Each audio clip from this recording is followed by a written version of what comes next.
In 1846 or so, some folks hitched up their teams to follow Brother Brigham west and realize their dreams. They left their homes in Illinois and faced the setting sun, turning the other cheek to the harm they had been done. Just like that bunch of pilgrims that came ashore at Plymouth Rock, freedom of religion was the solace that they sought. They headed west because their faith was stronger than their fears. They had the Lord upon their side, these Mormon pioneers. The trek was hard and there weren't no roads, and some folks had to walk to help lighten up the wagon's load and make it easier on the stock. When accidents or sickness came and efforts to help failed, there'd be a shallow grave left there alongside that wagon trail. A father, son, or brother, a mother, wife, or babe, a sister or a daughter lying in that shallow grave. At night around the campfire, maybe the story they would tell, and their grieving hearts were lifted when each voice sang, "All is well." The last few hundred miles they traveled through these mountains high, thanking the Lord for each new day and never asking why. They prayed to God above each night to strengthen everyone and thank Him for the sacrifice of His only begotten Son. When they reached the Salt Lake Valley, the spot that Brigham chose, through hard work, faith, and patience, the desert blossomed like a rose. So as we rise each morning and join in the human race, let's kneel and thank the Lord above that this is still the place.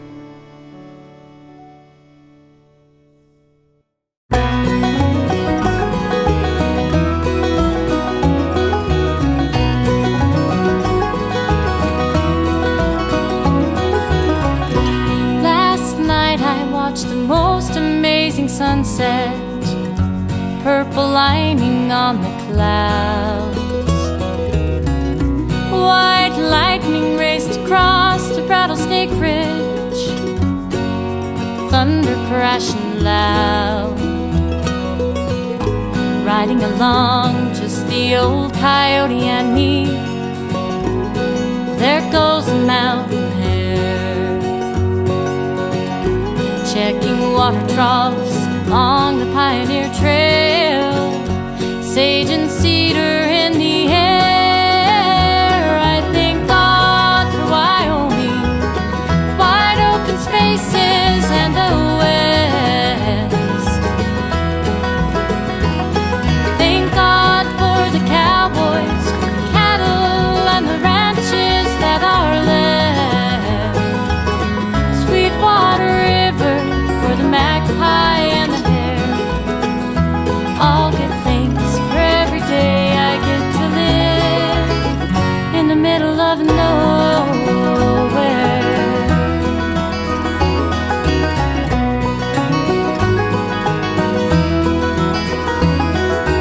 Cold Wyoming winters are for the faint of heart. It'll test the measure of a man, pushing cattle through the old savage pocket, weed out the greenhorn from the hand. I'll take her raggedness over any softened land, wolf and the buffalo and me. Just give me my horse and a good fitting saddle to set my spirit free. I thank God for Wyoming, wide open spaces and the West. Thank God for the cowboys, for the cattle and the ranches that are left. Sweetwater River, for the magpie and the hare. I'll give thanks for every day I get to live in the middle of nowhere. In the middle of nowhere.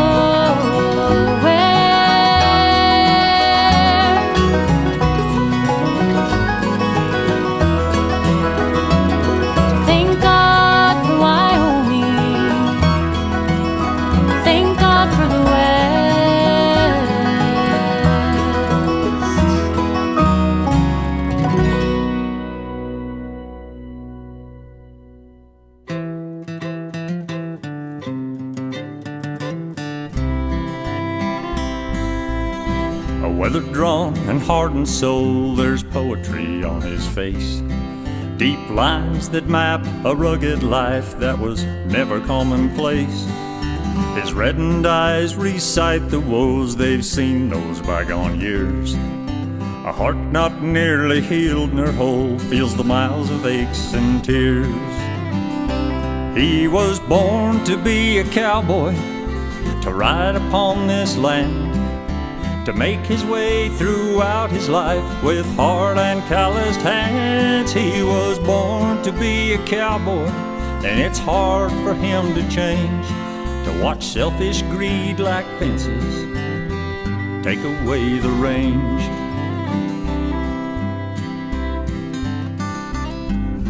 His eyes search out the dust beyond. He stands alone amidst the change.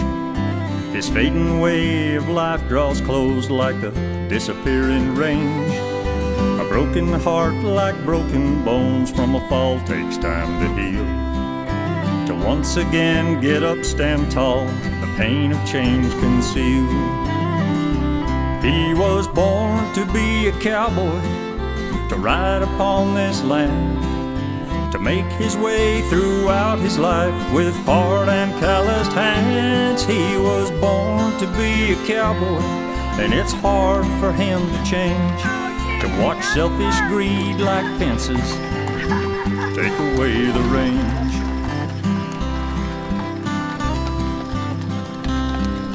The poetry etched upon his face, leather cracked and solemn bound, recites the loss of life and love that may never again be found.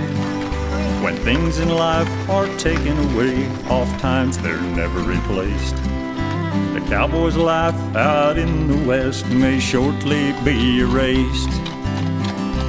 He was born to be a cowboy, to ride upon this land, to make his way throughout his life with hard and calloused hands. He was born to be a cowboy, and it's hard for him to change, to watch selfish greed like fences take away the range.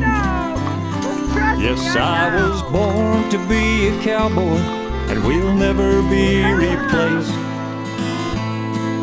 The cowboy life out in the West will never be erased.